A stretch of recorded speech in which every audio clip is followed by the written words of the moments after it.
Good morning, everybody. This morning I woke up with this verse ringing in my mind, Romans 8:28. And we know with great confidence that God, who is deeply concerned about us, causes all things to work together as a plan for good for those who love God, to those who are called according to his plan and purpose. It's a wonderful statement and a wonderful promise, but the words which really gripped me were the words, we know. Let me read another we know from 2 Corinthians chapter 5 and verse 1.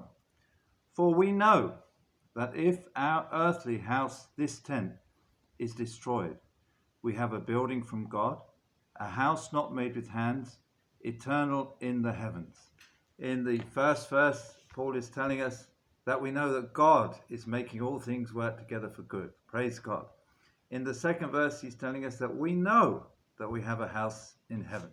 I thought of Wesley before he was properly converted. I remember I've been reading this book about Whitefield, and of course it has a lot about John and Charles Wesley in it. And he was a very devout man, a very religious man, very sincere man, but he wasn't a Christian, and he didn't know it. But he went to Georgia in America to be a missionary, and on the boat he records this experience when there was a storm. There were other missionaries on the boat from Germany, the Moravians, and he says about them that every day had given them occasion of showing a meekness which no injury could move. If they were pushed, struck, or thrown down, they rose again and went away. But no complaint was found in their mouth. He was impressed with their behavior. There was now an opportunity of trying whether they were delivered from the spirit of fear, as well as from that of pride, anger, and revenge. In the midst of the psalm wherewith their service began, they were singing a psalm, the Moravians.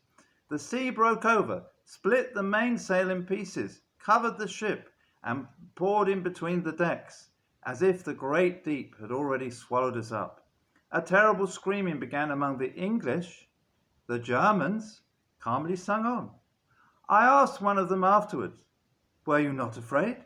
He answered, I thank God, no. I asked, but were not your women and children afraid? He replied mildly, no, our women and children are not afraid to die. From them I went to their crying, trembling neighbours and pointed out to them the difference in the hour of trial between him that feareth God and him that feareth him not. But Wesley himself was terrified.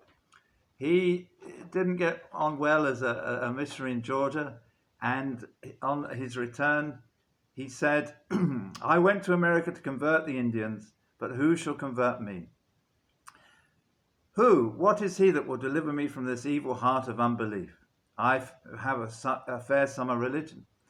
I can talk well, but let death look me in the face, and my spirit is troubled. Nor can I say to die is gain. Wesley did not know, we know that God causes all things to work together for good. Wesley did not know, we know that if this earthly house is destroyed, we have a building from God in the heaven. But later, he came to that place of knowing. And by the time he returned to England, George Whitefield had become a true Christian for some months and was lighting up England with the gospel. And it wasn't long after that Wesley came to know the Lord as well. But for us, we can see that God brought Wesley to that place. He struggled for so long, but he came to this place of knowing. We know.